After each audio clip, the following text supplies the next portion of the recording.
CNBC-TV18.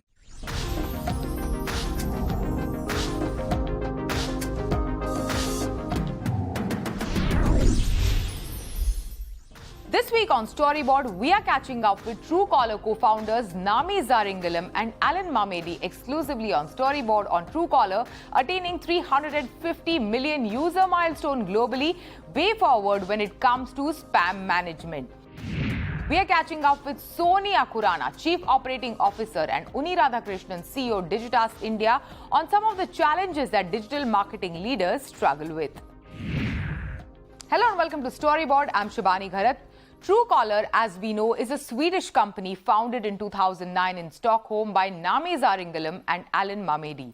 The app began when the founders were just students who wanted to create a service that would easily identify incoming calls from unknown numbers. Today, Truecaller has become the leading global platform for verifying contacts and blocking unwanted communications. And this week, the company reached another significant milestone when the number of monthly active users of the service reached over 350 million.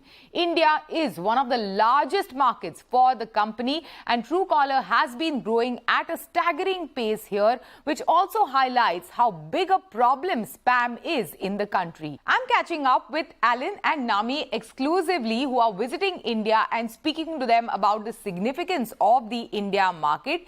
Reaching the 350 million user milestone, what strategy has worked for the company so far and way forward for the brand? Alan, Nami, welcome to CNBC-TV18.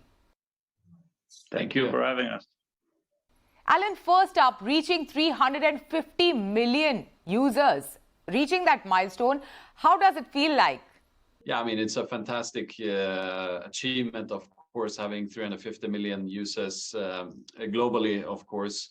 You know, there are very, very few companies in the world who has been fortunate to have this amount of users using your product, loving your product. So we feel very blessed to be here today. So it's a big achievement for us and a huge milestone.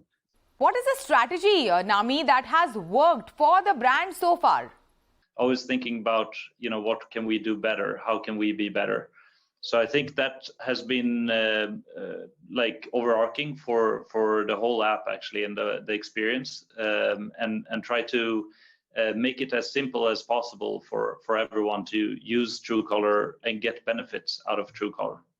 Now, Alan, coming to India, your biggest market, there have been quite a few interesting campaigns that the brand has done in the country.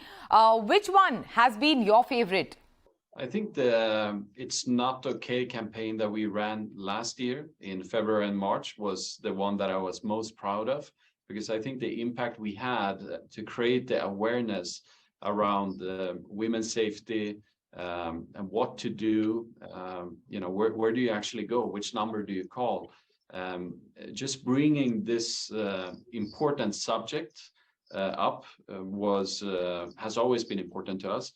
But last year's campaign was fantastic, I must say. We got some very, very important people to the whole thing, the scenery that we set up in Delhi. So yeah, I would say that.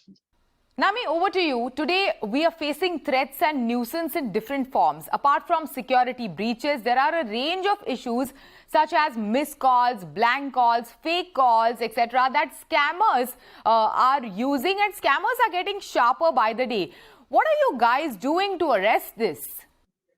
I think there's a lot of work that has been done from us in the past couple of years. We started out with spam blocking and caller ID, etc.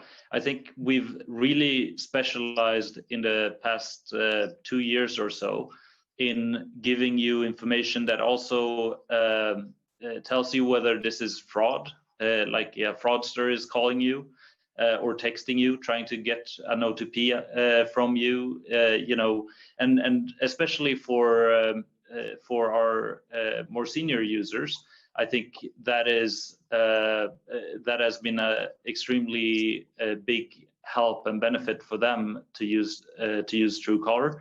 But aside from that, we're also investing a lot in AI and how to both work with AI in a positive way, but also how to detect AI as these issues are going to just increase globally, I believe. Looking at the speed of development in that area specifically, I think there's, when you create a tool, a hammer, people will figure out both positive and negative ways of using it. And we're always siding with the consumer, trying to make sure they're protected and safe. Alan, over the past few years, you have fixed several issues, including the app experience for iOS users. How has that worked in your favor, especially in India? Well, obviously, iPhone is a smaller part of the smartphone distribution in India. And we do have a fairly large amount of iPhone users in India. I would say almost most of them use Truecaller. But we've never really prioritized the iPhone platform because most of our users, 95% of our users, are actually on Android. But we believe that it's going to grow over time, and Truecaller as a company is also going to grow in other markets like the US, for example, where iOS or iPhone penetration is 50-55% of smartphones. So we felt it was time to start investing in that product. So last year was all about rebuilding the product from scratch, making the product good, because we were not proud of the product we had before. And I would say today the product is very good. And last week we launched a new feature called Live Caller ID, where we have been able to make the experience almost on par with Android, where we use the power of Siri. So when a call comes in, you say, "Hey Siri, search Truecaller," and it will search the number. Of course, we would love the experience to be just like on Android, where it automatically does this. But there are certain limitations on that platform. But we hope over time we can fine-tune it and make it even better. Nami, now over to you. Tell us more about how do Indians use Truecaller today? I think a lot of the feedback that we get from our users is that they use it in both the caller ID and spam protection capacity. Obviously, that's like the first thing that you download the app for.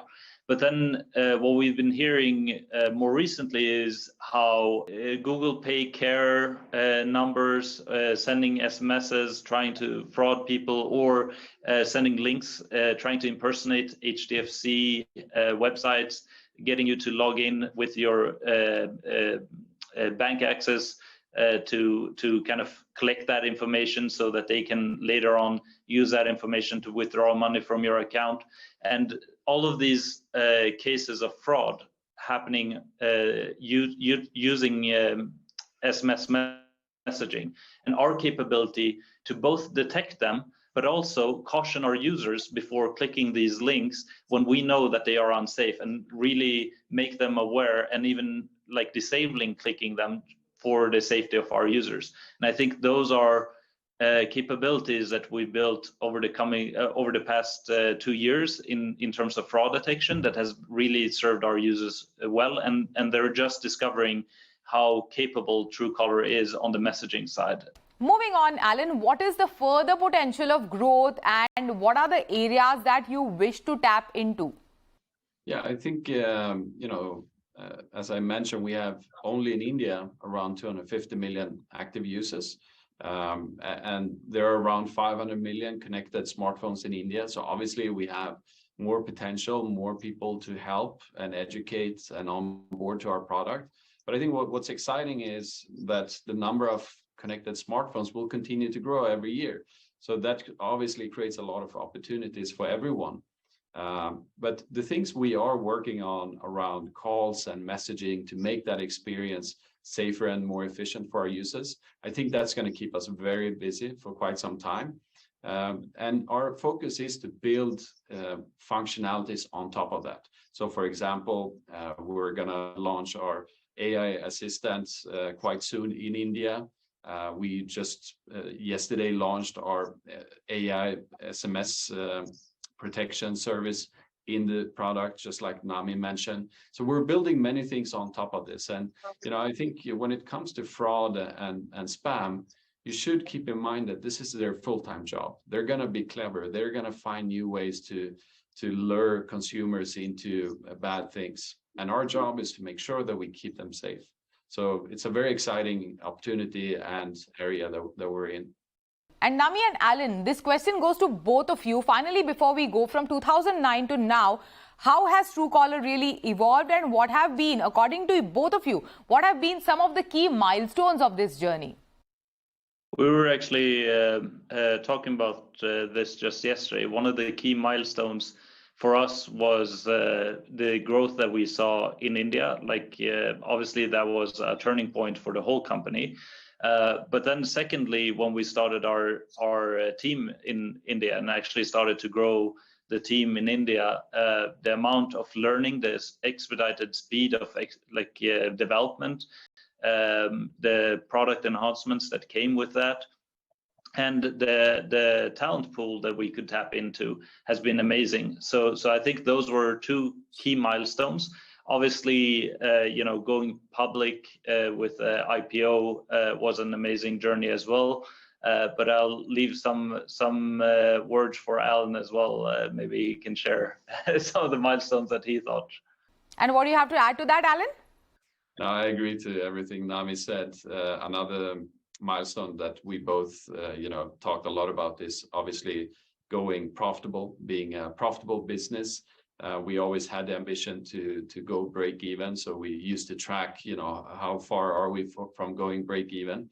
And during times like this, when there are uncertainties in the world, economies going down, companies laying off a lot of people, we're actually doing the opposite. So we continue to hire. We just moved into this big, beautiful office in Bangalore, and we're investing in the people that we have and in the future. And that's something we're extremely thankful for. Thank you so much. Thanks both of you for joining us on CNBC-TV18 today. Thank you, Shivani. It is time for a short break. On the other side, we are catching up with Sonia Khurana, Chief Operating Officer, and Unni Radhakrishnan, CEO Digitas India, on some of the challenges that digital marketing leaders struggle with today.